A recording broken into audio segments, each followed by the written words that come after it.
And we're back with our last session together with Photoshop CC, the complete guide. Let's think back over what we've done. We've spent a month together. In the first week, we started talking about starting from zero, where if you haven't even launched Photoshop before, you get a little bit of an overview. We got into some of the absolute essentials, like Camera Raw, where I hope I can finish 70% of my images in one screen. Then we got into selections, layers, layer mask. We progressed into week 2, where we got deeper into adjustments, both tonal and color adjustments. And we started getting into retouching and blending modes. The third week, we headed into filters and a lot of other features. One of my favorites, though, is smart objects. They can completely change the way you think about Photoshop. And so lots of great features. Then this week, we've been doing a bunch. We've been learning all about advanced layers, advanced features, automation tips. So what's left? Well, it's our last day, so what are we going to spend it doing? Well, we're going to talk about troubleshooting and just some general advice. Because not everything will always work the way you expect it to in Photoshop, as you probably learned the first day you started using it. So we'll talk about what can go wrong and how might you troubleshoot your way through something so you can get it to work. And so we're going to jump into Photoshop, spend as much time as we can there. So here we go. And I'll actually have to use my iPad here to read my notes, because otherwise I will skip little bitty things of troubleshooting. Because I've been using Photoshop for well over 25 years that it's been out. And that means that I'm so used to doing all these little things, there are little parts I can forget. And so I will be referring to my notes, hence the glasses. So when we talk about just working in Photoshop in general and about troubleshooting, first, why don't we talk a bit about general advice in Photoshop as far as how I think. We'll review a little bit of what we've done this week as far as building up, like combining a few of the features we've used in the past. And then we'll kind of wrap up with more of the troubleshooting. And so here we have an image. And what I'd like to do is just talk about my general mindset in Photoshop in how I think about getting an image from its original state into something I really, truly like. And so in this case, I was in the Galapagos Islands, and I saw this iguana, and what I noticed was the tail of the iguana bending around, kind of mimicking the shape of the edge of this area. So I actually got down on my stomach, and with a fisheye lens is what's causing the horizon to become bent, I captured this. And you got to be careful, because these little guys, they spit salty spit.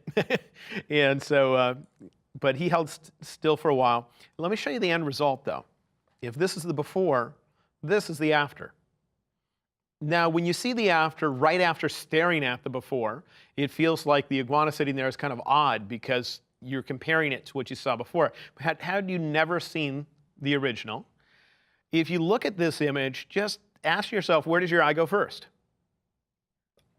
Well, a lot of people, when they see the original picture, if I don't describe it and I just put it up there as if it's nothing, they don't even see the iguana. They just see, oh, it's an interesting picture, you know, and then after a while they might notice it. But in the after, there's no ignoring it. And that's because one of the things that I do when I work my images in Photoshop, at least my fine art and travel images, is I realize that there's usually a reason why I picked up my camera to take a picture. Something in the scene attracted my attention, and when that happens, my eyes kind of block out other ideas, and they don't notice all sorts of other details. But when I show the same picture to somebody else, they're not interested in the same things as me. And so therefore, usually I like to give them a little bit of help to kind of encourage them to look where I want them to, and oftentimes, more importantly, to not look in areas that I find to be unimportant. And so I do a process that I just call directing the viewer's eye, and that's usually where I modify my images so that I really try to almost force the people that view them to look where I wanted them to. and to ignore the stuff that I thought was unimportant. So let's look at a few of the ways that that can be done. I'm not going to actually adjust images to show you because we've already talked in all the other lessons about what kind of adjustments we can do, how they can be applied, and all the features. So now we can talk just a little bit more conceptually about them. So in general, I find my eye is usually drawn to either the brightest or most colorful area in a picture. And so when I think about where I want somebody to be looking in my photographs, I think about what is currently the brightest area. And if it's not where I want them to look, is there any way I can influence that? I can possibly brighten my subject and darken what used to be the brightest part of my picture. Doesn't always mean that my subject's going to become the brightest area, but at least I'm going to think through it. The other thing is I'm attracted usually to colorful areas. And so I will end up going in and making sure that either my subject has a good amount of color in it, or more commonly, that the surroundings don't have as much color. And in this particular case, if you look at how much blue the water was above the iguana here, the reflection of the sky and all that water, that's something where when I look at this image, my eye is attracted to all the blue and all the detail, and it runs around here, and then I notice, oh, there's an iguana sitting there. But in this version, do you see how toned down those blues are?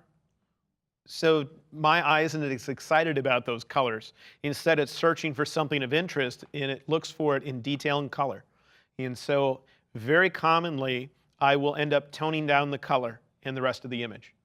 And usually that's either with a black and white adjustment layer that has its opacity turned really low, or just a hue and saturation adjustment layer with the saturation turned down.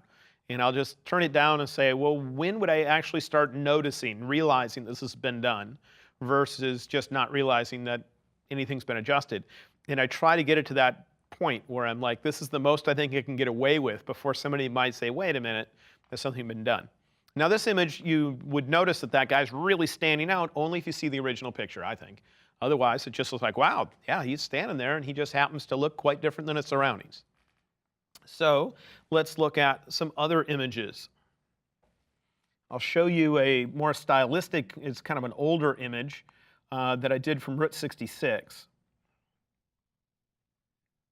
This is an HDR image where this is back when HDR software, HDR is when you merge more than one exposure that varies in brightness, was at its very basic stage. That was like 10 years ago. Now the software is much more sophisticated. It's much easier to get a photographic looking end result. And this is more back when you got things of more of an illustrative nature, and when HDR was more of a novelty, where people overused it, overpushed it. But let me show you just the part where I'm trying to direct your eye. So if you look at this image and just think about what's the first thing you look at. My guess is each person might have a slightly different answer. Some would say the cool broken glass. Other people would say, well, the steering wheel and something inside. Whatever it is, I think it's going to vary. So let's see how I could end up influencing that. For me, when I looked at this, the first thing about the image that I simply didn't like, I didn't want you to be looking at, if I remember correctly, was on the dashboard. Just below the dash, there's this area of just a bunch of clutter and gear under the dash. And so the first thing I did was tone that down and make it less colorful. By making it less colorful, you see the difference? I made it so it was most likely of less interest, because I find most people are attracted to bright, colorful things. And so if I want my viewer to be less attracted to it, I'm usually going to make it darker and or less colorful. So in that case, I ended up going a little bit darker and a lot less colorful. Then the next thing was the glass surrounding this. I felt my eye really wanted to explore it and wasn't going inside as much, inside the truck. So I find that the more the color varies in an area, the more time it takes to take it in. You know, if there's blues and yellows and oranges and all these colors, it takes a little longer to process it. And the less an area varies in color, then your brain can just kind of get it, where it's just, there's not much to interpret. So on this outer glass, I didn't want you to spend as much time on it. And so I didn't want to have the variation of I can see a reflection of a truck here of a different color, the hood's a different color, there's blue up here and so on. So I did a tinted black and white on that to bring it down to kind of one color. And that's more of an obvious technique where it looks like tinted black and white, but the moment I did, at least for my brain would look at the glass for a moment and say, yeah, broken glass, but then it would be interested in the areas where it varies in color, which is the interior. And I don't know if your brain does the same thing or not. The main thing is I'm trying to think through that, trying to think what could I do to get the person that's viewing this image to look where I wanted it to whatever made it interesting to me. So then I believe I did some more refinement. I adjusted the windows just because that was an area I simply didn't like. The window surrounds were the rubber. They were a bit on the bright side, and so I darkened them up just so it wasn't distracting that they were that way. And so then the final thing that I did was that since I find people are attracted to bright, colorful things, oftentimes I end up darkening the edges of my picture. It's known as vignetting, and it just darkens the edge. What I find is the simpler the image is, the less I can get away with darkening the edge. If it's just a blue sky and some waves at the bottom. Then if I darken the edge, you start noticing it almost immediately because where the sky is, it doesn't vary very much. But the more busy and detailed my picture is, the more I can blatantly darken the edges without people noticing it. So in this particular case, if you watch the edges, I ended up darkening the edges. Notice a vignette, like that. And by doing so, now, at least my brain, gets pulled to this little visor that's up here because it's the most colorful area in the image, as well as down in here. And I get pulled through the broken glass mentally. I don't know if it's doing the same thing for you or not, but the main thing is I'm thinking through it. I'm trying to think, how will someone else interpret this? Because if I don't, then you're letting them be free to interpret it however they want. And some people are interested in the weirdest stuff. They'll be like, oh, the only thing I cared about was the texture in the dirty window or something. And I'm like, well, that's not why I picked up my camera. And so therefore, I'm not really giving them my vision of what was there. And so this is just how I somewhat use Photoshop to do this. Now, this isn't the actual layered file that allows me to show you how it was done. But so now let's look at a few other examples where I'll show you kind of how I structure my documents a little bit and how we've used some of the features we've already spoken about to do some of this. With this particular image, I wanted to show you how I occasionally structure a document, and that is if you look at my layers panel, at the very bottom of my layers panel is my original picture. It originated as a raw file, and you can tell that it is a smart object because of this icon right here. We had an entire session about smart objects. If you haven't seen that one yet, you can go back to learn more about it. But if you have a raw file and it's opened as a smart object, you can double click on that bottom layer. It'll send you right back into Camera Raw. And this is done with an older version of Photoshop so that the adjustment sliders are actually called different things over there. But we can still get an idea of what it looked like from beginning to end.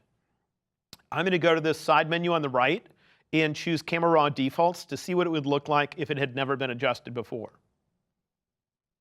You see the difference?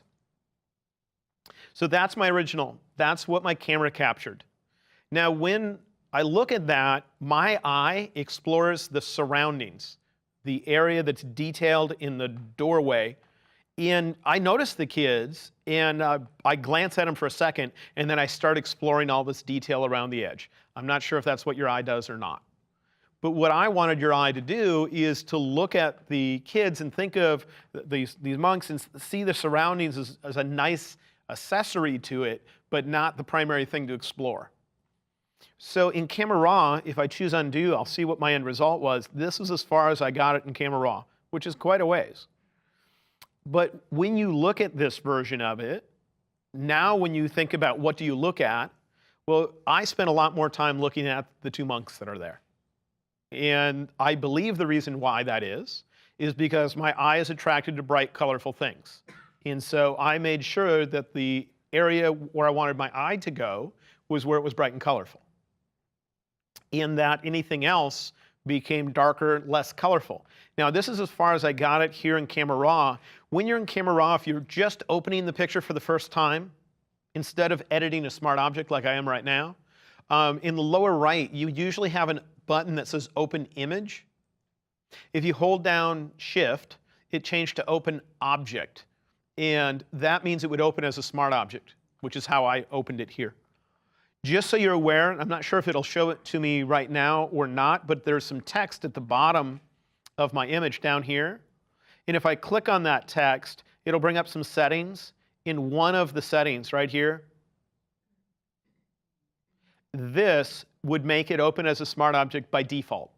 That would be the default behavior. Then you'd have to hold down the Shift key to open it as a normal layer instead of as a smart object. So therefore, the button at the bottom would say Open Object always, unless you held Shift. So that's the default. The way I got to this is at the bottom of the Camera Raw window, there's a line of text that's underlined, and I clicked on it. I'll click Cancel there to get back to this.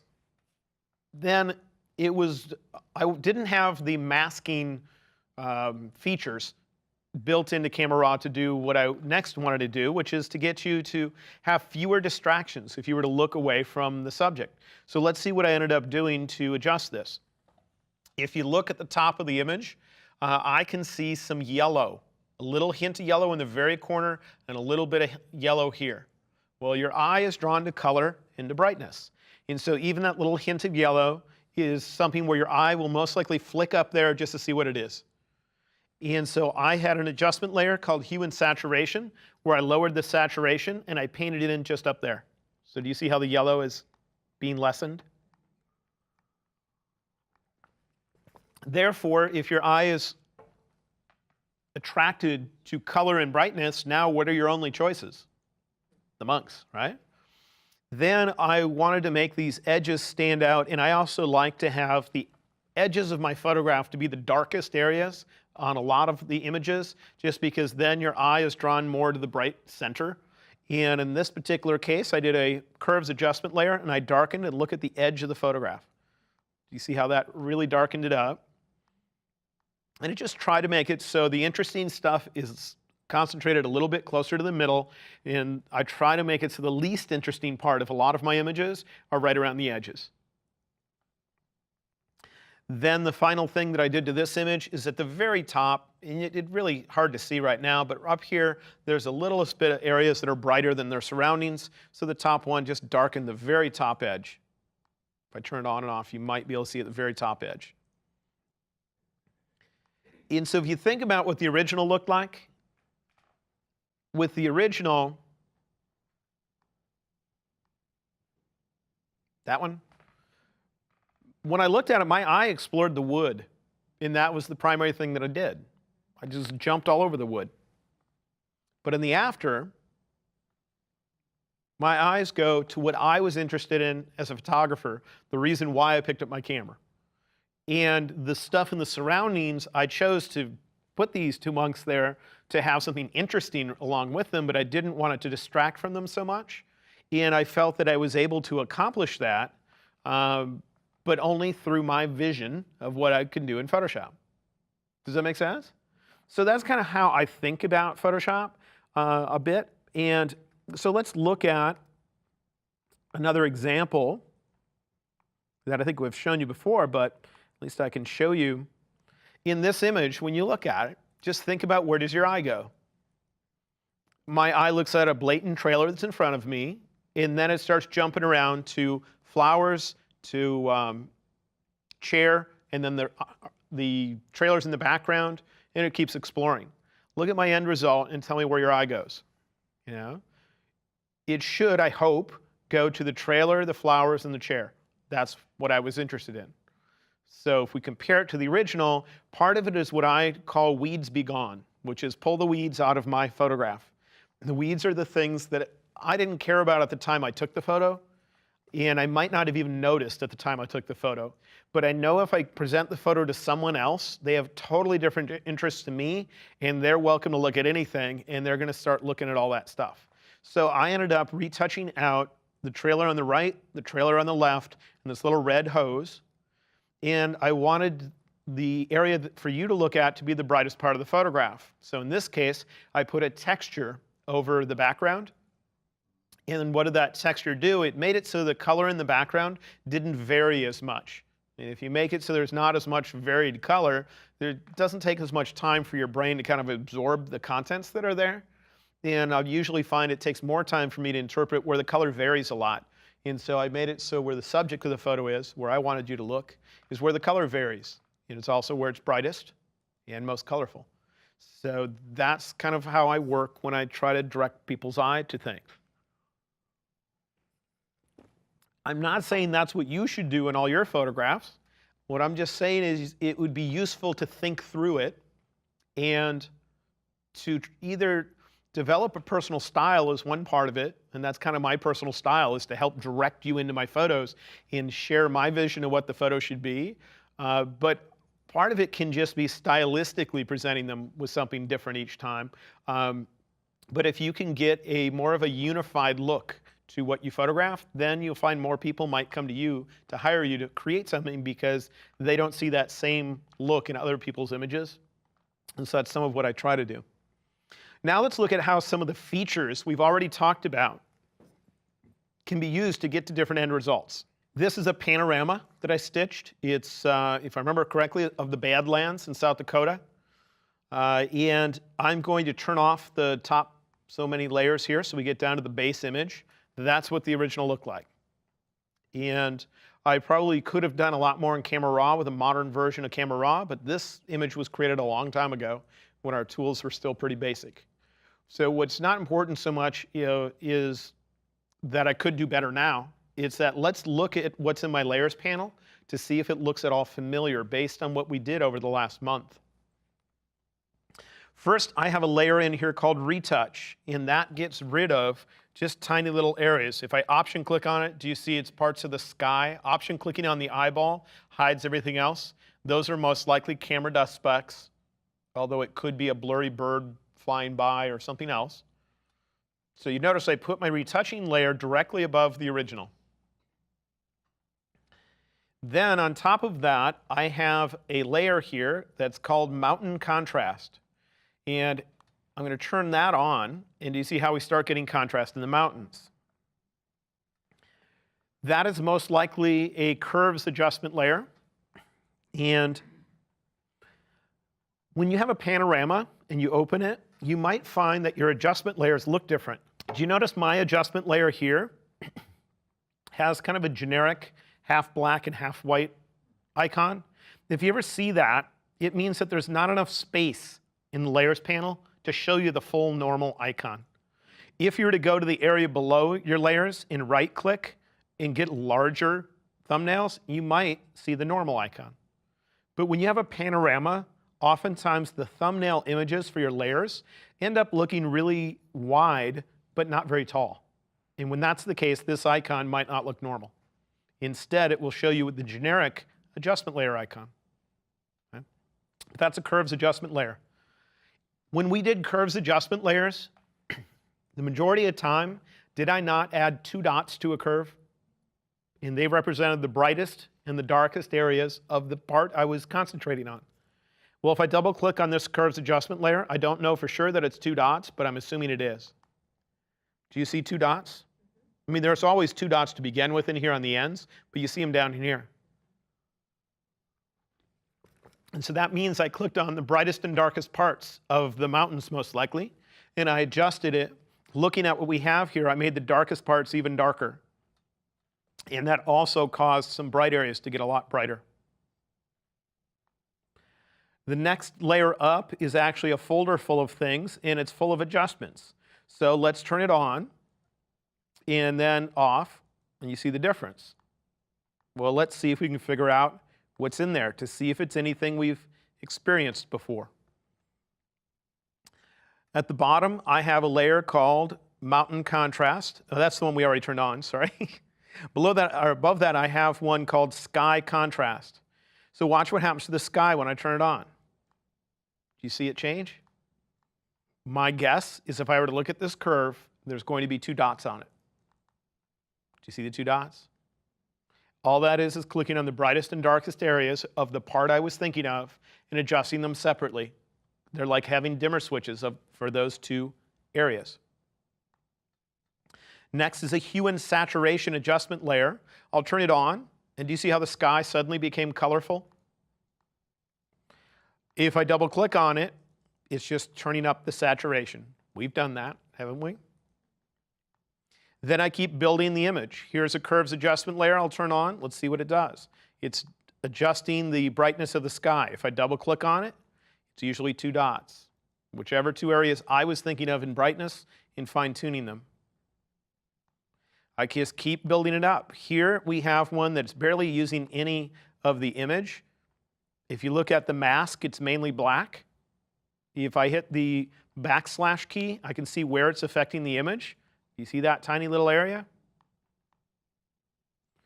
Okay, let's turn off the backslash key and see what it's doing. Do you notice that this part of the mountain range right here looks very much more orange and lighter than this side over here? Can you see that? And watch, or there it's lighter, I'm sorry. Here it's more similar. Do you see it? Well, do you remember when we were in curves and we tried to match the color of 2 things? I think I have had 2 pairs of pants, and I made one pair of pants match a pair of shorts in brightness, or I had a green sleeve on an arm, and I put in a new arm, and I had to get the 2 to match. That's the exact same technique, which means just you click on one area with curves, and it writes down the amount of red, green, and blue. You move somewhere else, and you type in the amount you saw that you wanted to match. We have another adjustment layer, this one also affecting a small area. If I do the backslash, I can see it's the same area. And so if we were to zoom up there, it means that when I was done adjusting the brightness, I wasn't satisfied with the color. So I can see it's becoming a little bit less colorful when I turn this on. So if I double click on the adjustment layer, it's just making it less colorful. No rocket science. But then if I look at this image, do you see the blue sky? What would I do if I wanted it to not be blue? Instead, I wanted it to match the color that's near the sun. Well, do you remember that we've had a car before? I think it might have been a red car, and we somehow shifted it to blue. And the way we did it, there's multiple ways to do it, but one method was to create a brand new empty layer and to paint on that layer with the color I wanted. Then to change the pop-up menu at the top of the Layers panel to a choice called Color. And up here, let's see what I have.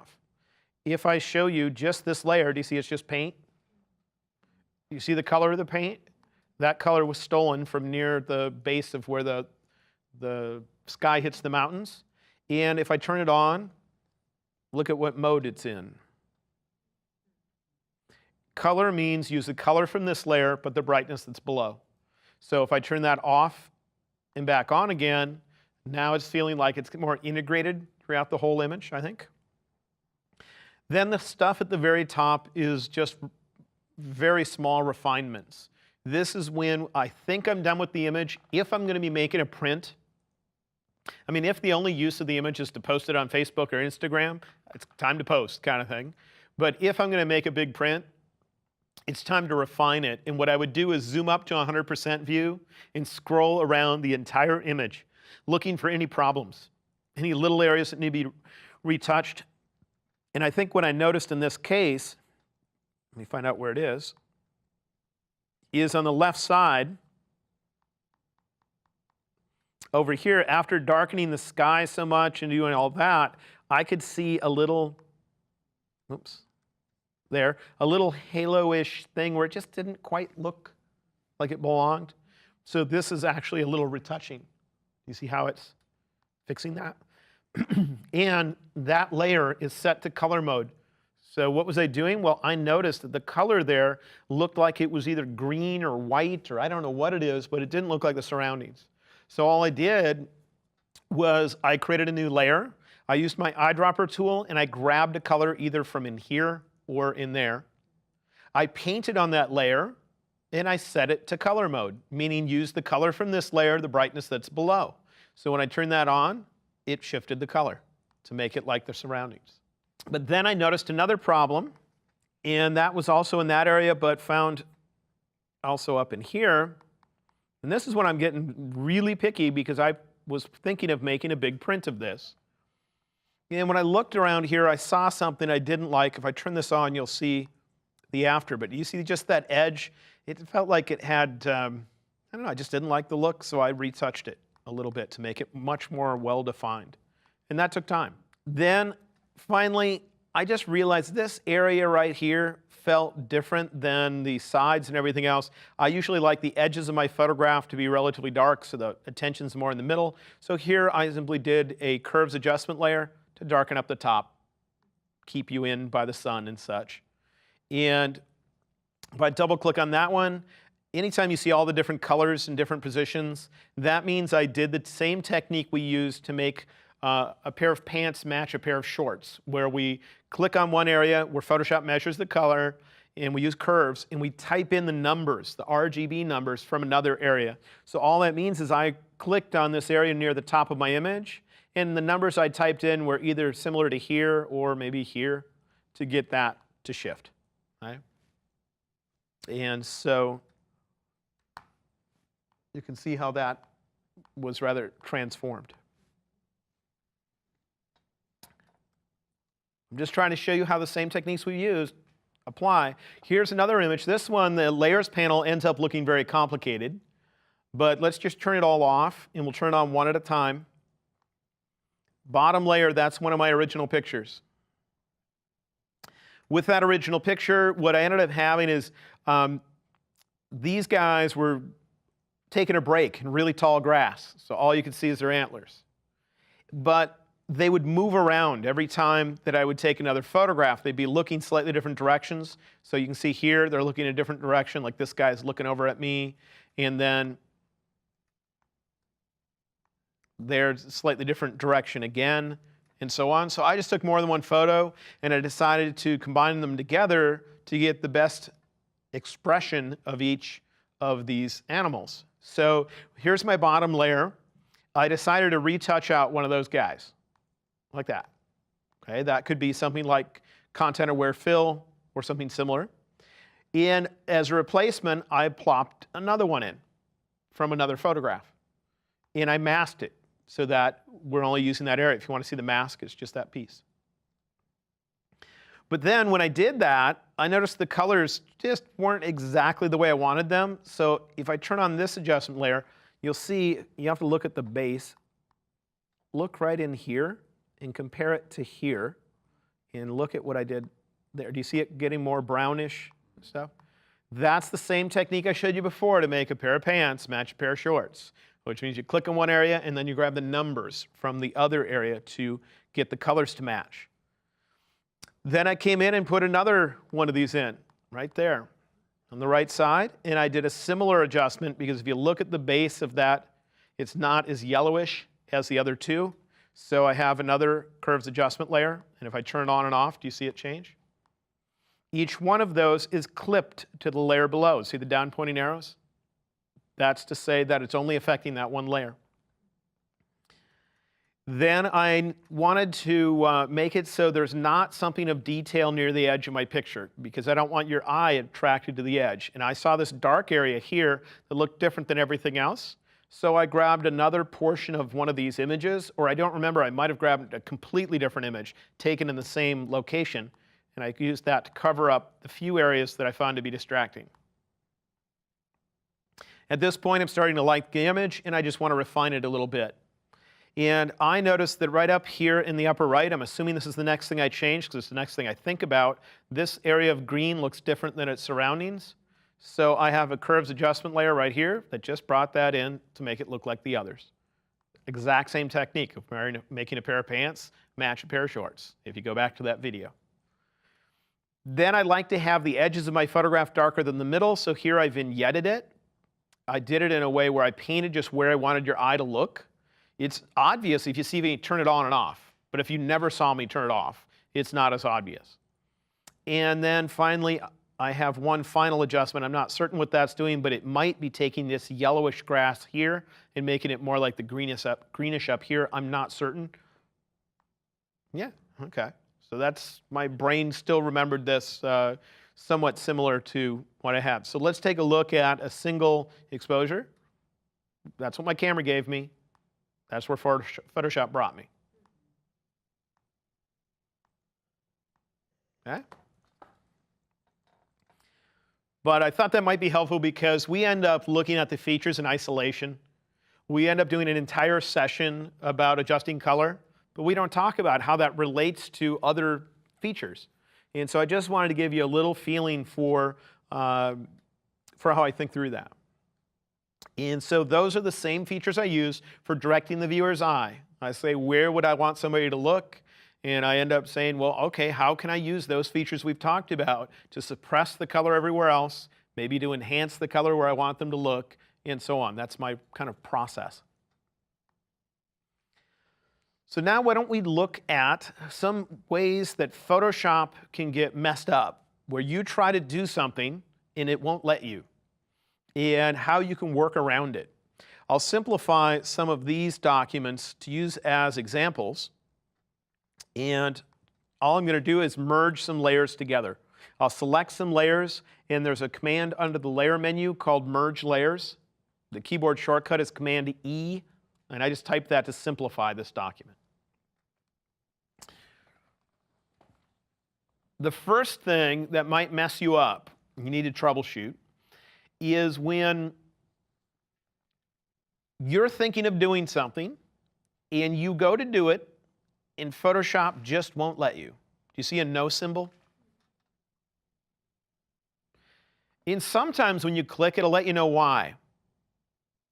Here it tells me no layers selected, meaning if I look at my layers panel, it doesn't know what layer to put this on. But just as easily, that could happen if I tried it now. It says no layers are selected, but it's lying. What it should say is more than one is, and I don't know where to put the paint you're asking me to paint with. Does that make sense? So the first thing you need to do if something's not working is glance at the layers panel and make sure that what you are truly thinking of is active. And oftentimes it's just that the wrong layer is active, or no layer, or more than one layer is active, because there are certain things that you can't do when more than one layer is selected. I can move more than one layer. I can transform to scale or rotate more than one layer, but if I paint, in the end, that paint's got to go somewhere, and it doesn't know how to put it on more than one layer at a time. Okay? The other time it can happen is if you have a different kind of layer active. For instance, if I have a text layer in here,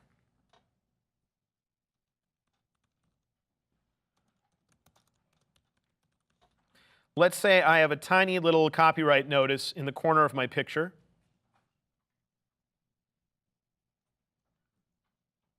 If I can even spell. Oops. And it's down in the corner somewhere. I can't see it unless I zoom in on the picture. So I don't know it's active. But now I try to paint on the image, or I try to come up here and do an adjustment. Why are all my adjustments grayed out? Well, because you can only adjust layers that contain pixels.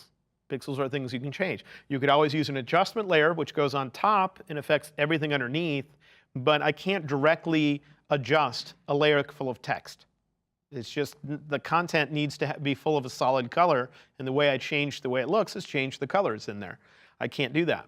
So you need to look at what type of layer might happen to be active. A layer can also be locked. If you go to the top of your layers panel, there are a bunch of icons right here. And we didn't really cover those in depth during the class. So let's take a brief look at what they do. If you ever want to know what an icon does, move your mouse on top of it and hover without clicking. You should eventually get a tooltip that tells you what it means. So that means lock the areas that look like a checkerboard on this particular layer. And that's useful if you want to fill the areas that already contain something. Like you have a layer, and in that layer you wrote your signature with a graphics tablet, but you wrote it in black, and you really, really wish you would have done it in red. Well, so you turn on that icon, which means lock the empty parts of the layer. Then you just go to Edit, Fill with whatever color you want, and then turn that back off. It just means lock the transparent areas. So it can be useful. If I remember correctly, there are keyboard shortcuts for filling. If you want to know what they are, there's Command Delete, means fill with your background color. That's Control Delete in Windows. And there's Option Delete, which means fill with your foreground color. That would be Alt Delete in Windows. If you want to use that feature that locks the empty parts, add the Shift key. Shift, Option, Delete. Only fills the parts that already have information. We could do months long of Photoshop tips. I'm just throwing in a few so that you get some extra. Then other things we have up here, that ends up locking the empty parts. This one locks the actual pixels that make up the layer. That means you can't change the contents of that layer. You can't paint on it, you can't adjust it. There's a lot of things you can't do. And that can be useful if you always have your original picture at the bottom, and you might accidentally forget to create a new layer before you do retouching or something like that. And as a little insurance policy, you might come and tell it you want to lock the pixels that make up a layer. Now in this particular case, this layer doesn't contain normal pixels. It's a smart object. So some of those lock symbols might not be available, but this one contains a normal picture. It's not a smart object. And so I can come up here, and with this, I can lock the image pixels, which means just lock the content that's already on the layer. Oftentimes it's a useful thing to do with the very bottommost layer to make sure you don't accidentally change it. If that represents your original picture, then it forces you to do what some people call non-destructive changes by putting them on the layers above. The other things in there is this one will lock the position of a layer. And anytime you turn on one of those symbols, you will find a lock symbol over here on the right side, which will indicate it's locked. But if you're trying to move something and it won't let you, it might be that that's turned on. We do have others. This one here is going to relate to a feature related to creating user interfaces or websites that we didn't cover during this class called an artboard. But if that's turned on, it could mess you up. And then finally, this one on the far right is lock all. And that's what I might decide to do to the bottom layer, lock all, so it can't change it at all. So that's one thing that could mess you up if you didn't realize that one of your layers is locked. The bottommost layer in most images is locked because it has the name background. And if you need to unlock it, just click the lock symbol that's found on the right edge of the layer. Another thing that can mess you up when you're trying to work is if you're trying to paint on an image and you expect your paint to show up on that picture, and you paint and you don't see any white showing up on your picture. You got to look in your layers panel to see what's active and know that the little brackets around the corners will indicate is a layer mask active or is it the actual image itself. And so often you might be thinking about the layer mask and assuming your paint's going to show up there, but you didn't realize that you just happened to switch between two layers and those little bracket things moved over there. So you've got to glance at what you would like to have visible.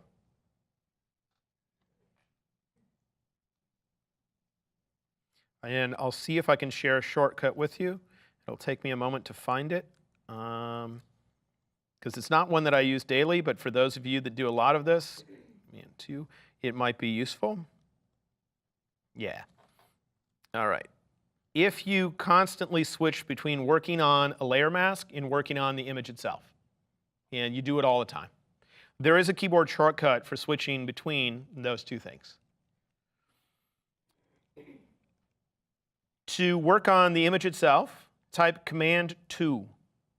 Command 2. Means don't work on the mask, work on the image instead. Command 2. That's Control 2 in Windows. Then Command / will give you the mask. Command 2, Command /. That'd be Control / in Windows. So just make sure that if you think you're working on a layer mask, before you start painting, just glance at the layers, see what you're working on. Also, you can tell what is active by looking at the top of your document right up here. See, it says layer mask. And if I type Command 2, It says RGB. RGB is what your image is made out of if you're in RGB mode. So you can see layer mask versus RGB. So you don't have to have your layers open to know. You could look at the text on the end to see, is it the mask or is it the image itself? Another thing that can really mess you up is that on occasion you won't realize it, but you might have a selection active somewhere on your screen. And oftentimes what happens is either you accidentally click when you're trying to move your mouse across your screen and you select a tiny area like I happen to have right now, right there. Or you make a selection and then later on you zoom up somewhere where that selection is off the edge of your screen. And you just don't realize it's there. Whenever you have a selection, the only area of your image you can change is the area selected. So you might be trying to make a change over here, but it won't let you because it would only let you work on what's selected. So one of the things I do, one of the first things I do, especially when working with a student, when they say, this isn't working, I go to the select menu and see if deselect is available. If it is, you know there's a selection somewhere. Even if you can't see it, it's there somewhere. Oftentimes it happens because you might have typed Command H to hide the edge of your selection, and then you worked extensively painting and all this kind of stuff, and then you just forgot that you typed Command H. So the selection might be a blatant selection that you would usually see, but the edges are hidden with Command H. So if you choose deselect, if you see it available, you know there's a selection somewhere. So just choose deselect. Another thing that can mess me up. Sometimes I try to use my keyboard to do something, and it simply doesn't work. Right now, I'm trying to change the size of this brush by using the bracket keys, which always works. It's not working. Well, that means that usually the reason for that is because something on your screen has what's known as focus.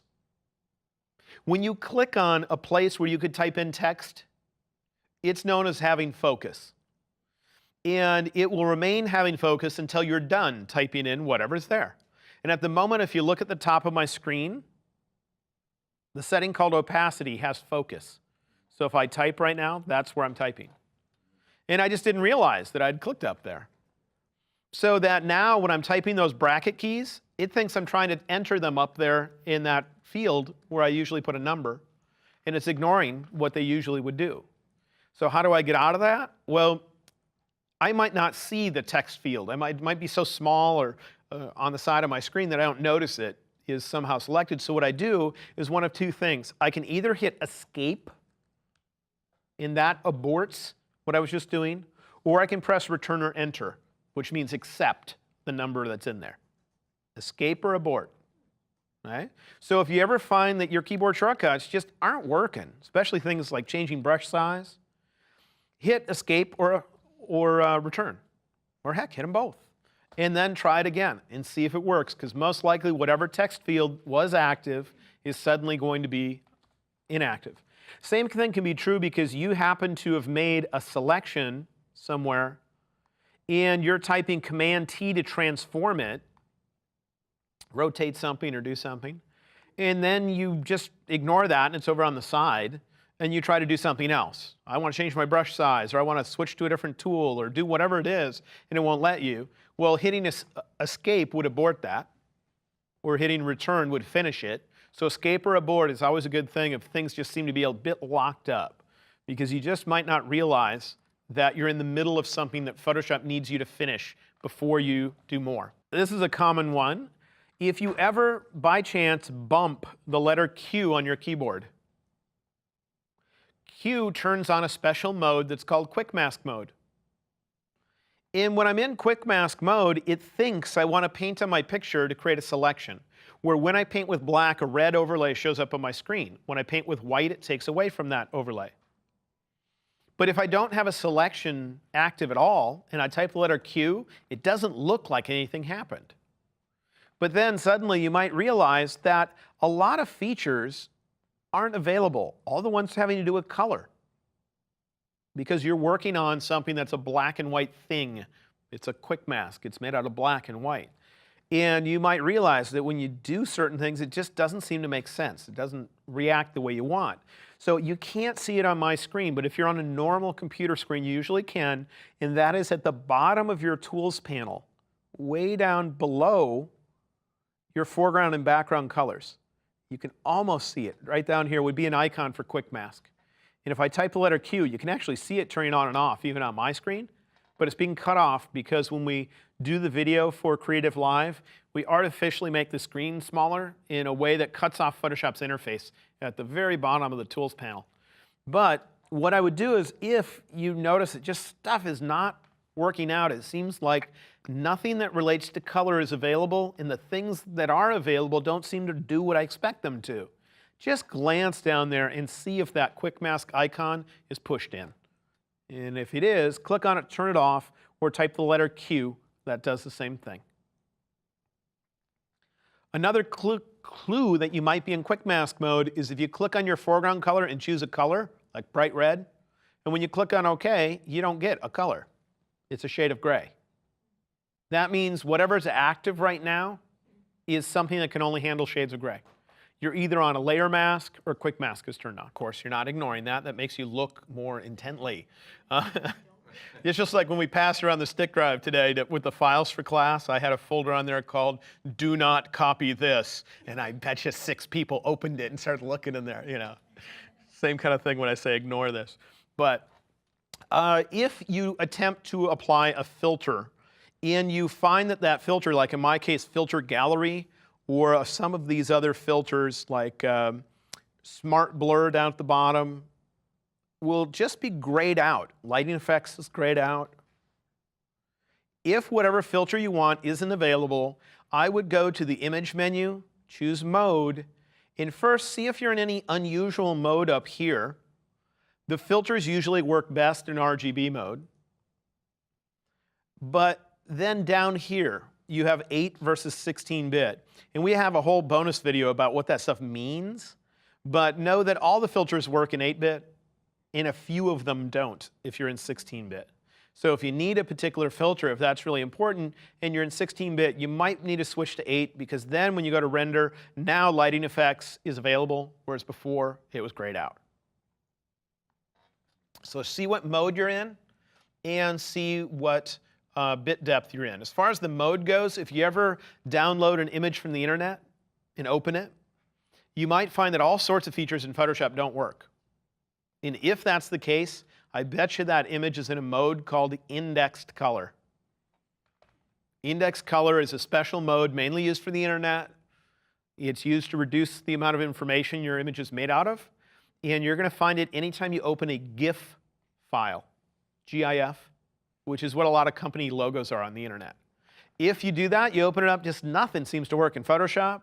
Change from indexed color to RGB. Then everything will become available. I teach on cruise ships as part of what I do. And the little map for the cruise ship is always saved as a GIF file. I download them, and I want to combine, if I'm doing 3 cruises in a row, I want to combine the maps to see the whole vision. But if I try to do that, it won't let me use layers if I have index color mode. So I just choose Image Mode RGB, and suddenly it's a normal file. If you ever try to open an image in Adobe Camera Raw, and it won't let you, I bet you the file has layers. Camera Raw can't work with those layered files. It doesn't know how to read layers. So you'd have to flatten the image or use a different feature. Just so you know, in Photoshop, you can go to the Filter menu, and there is a filter called Camera Raw Filter. We didn't use that. But that would give you the same adjustments that you usually find in Camera Raw, but can be applied to any layer you have in your Layers panel. So if you just wanted to open that image, you could click on any layer you want, go to the Filter menu, choose Camera Raw Filter. If you're trying to use any particular tool and it doesn't act the way you expect it to, then there's a good chance that the options and the options bar across the top aren't set up to what you expect them to be.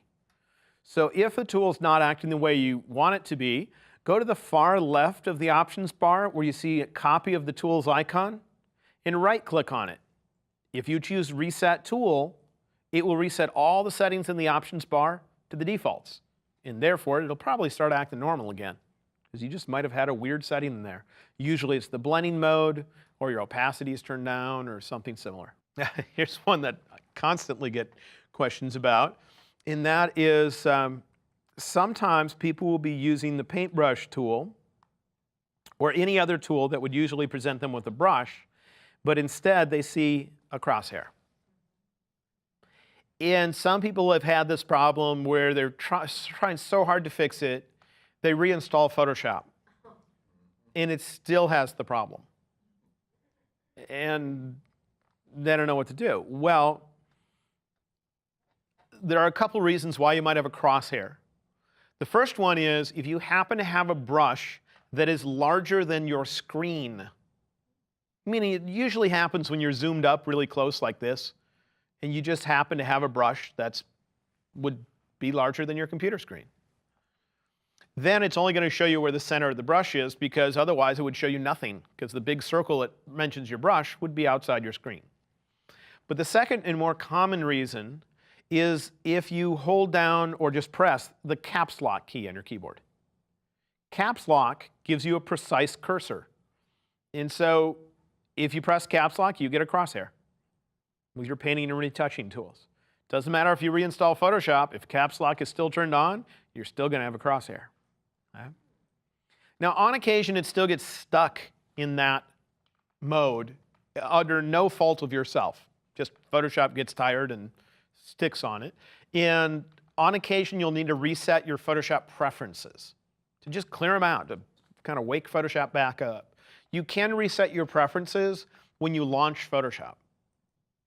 At the moment you launch Photoshop, you have to hold down 3 special keys on your keyboard. The keys on a Macintosh are Shift, Option, Command.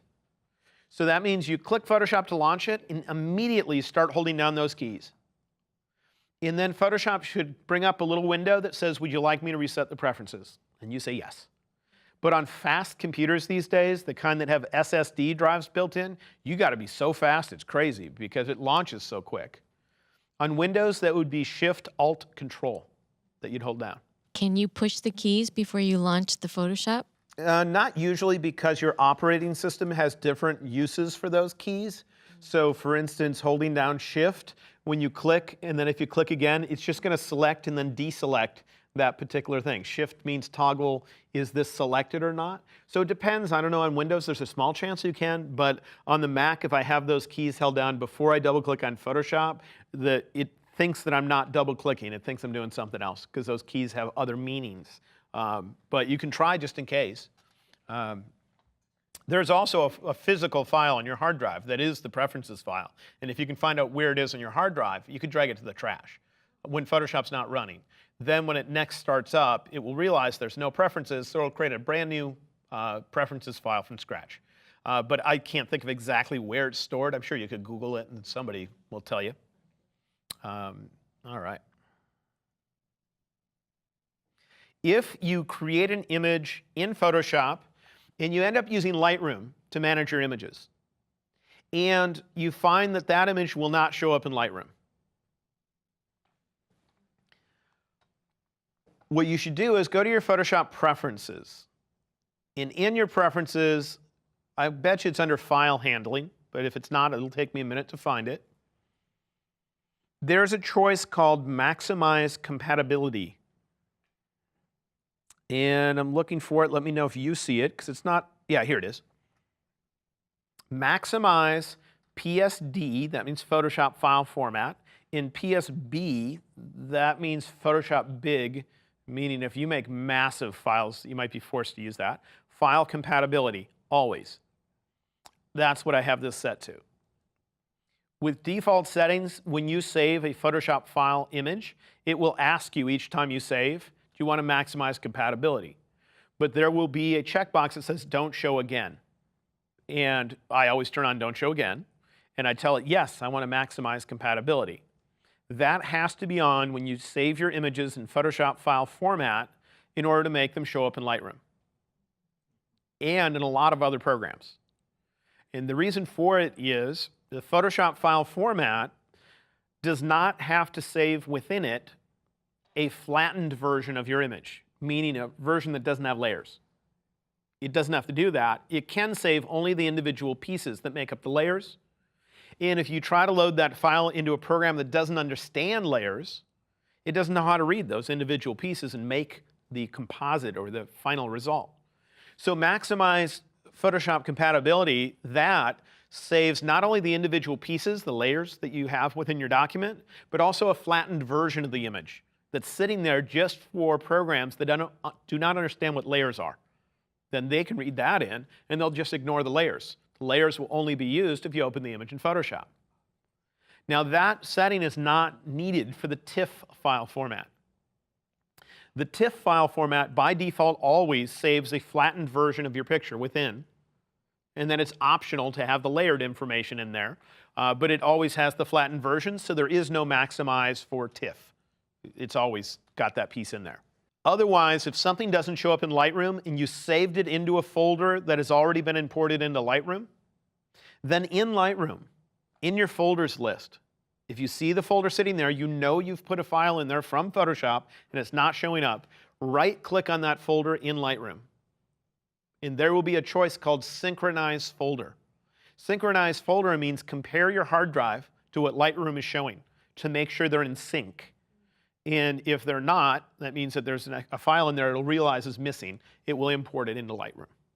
So two things, we need to make sure we have maximized compatibility. That's for all images that are in Photoshop file format. And then if it still doesn't show up in Lightroom, right-click on the folder you know it's in and choose Synchronize Folder. Or it might just be called Synchronize.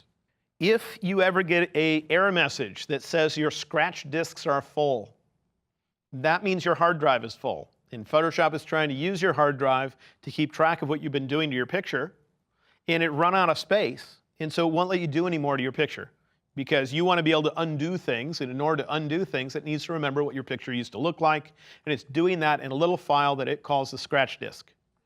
If it says your scratch disk is full, the first thing that I would do is empty your trash. Whatever files are sitting in your trash, you've already decided that you want to get rid of, so clear that space. That'll clear a little bit of space.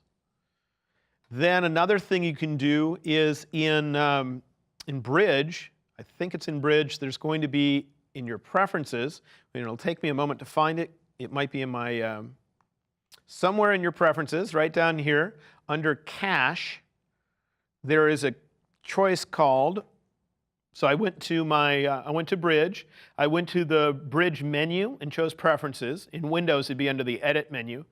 And in the section called Cache, click this button called Purge All Cache Now.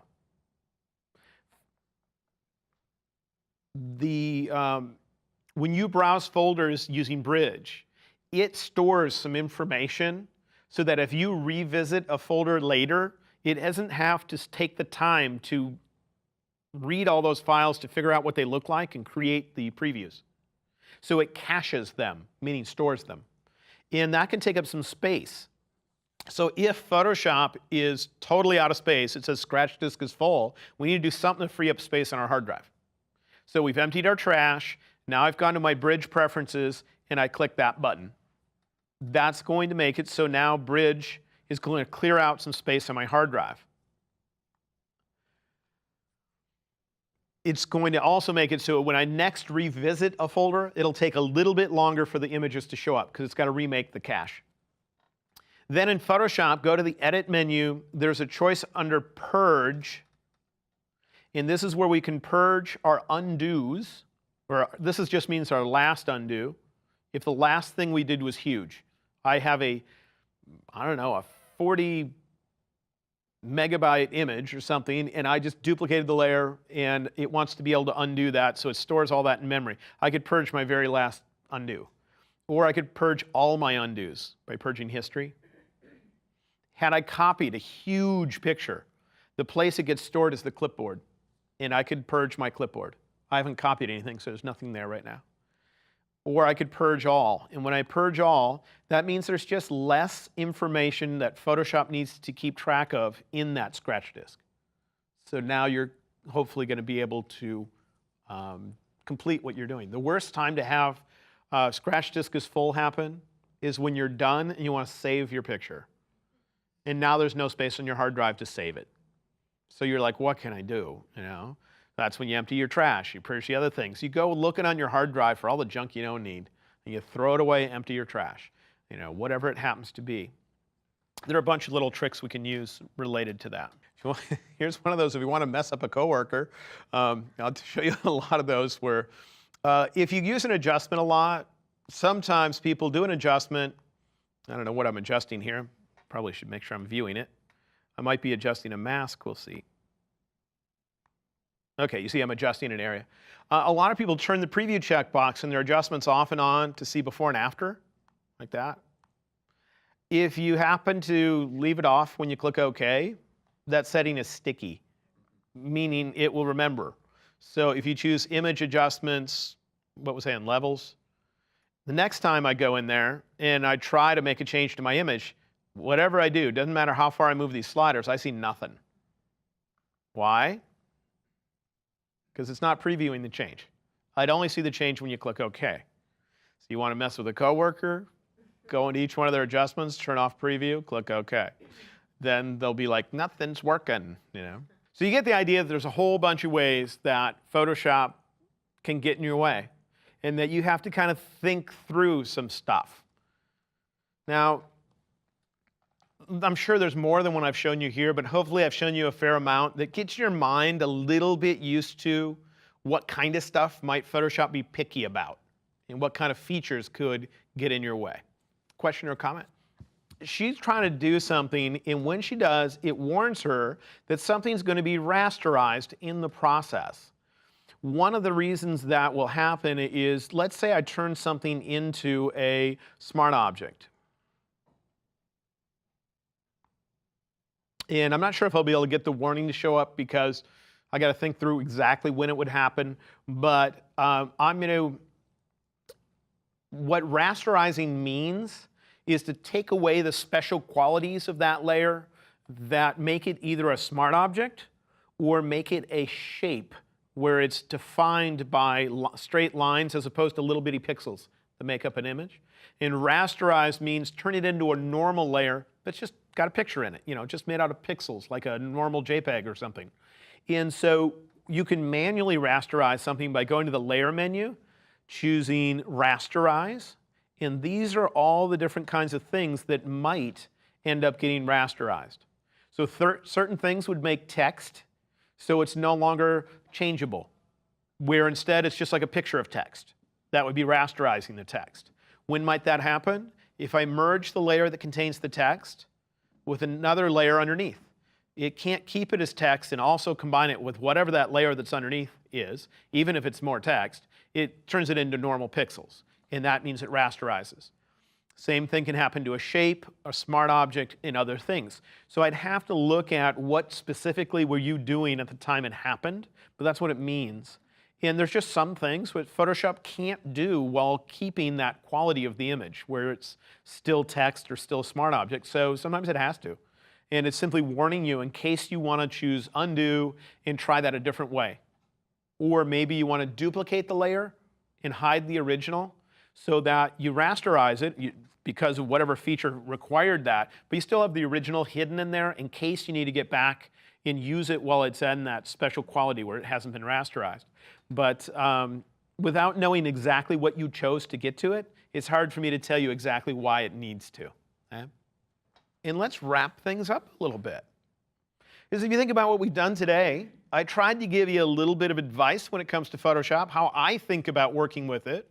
So instead of just looking at technical features that are built into Photoshop, you get more of my mindset with that. Then we looked at a bunch of troubleshooting.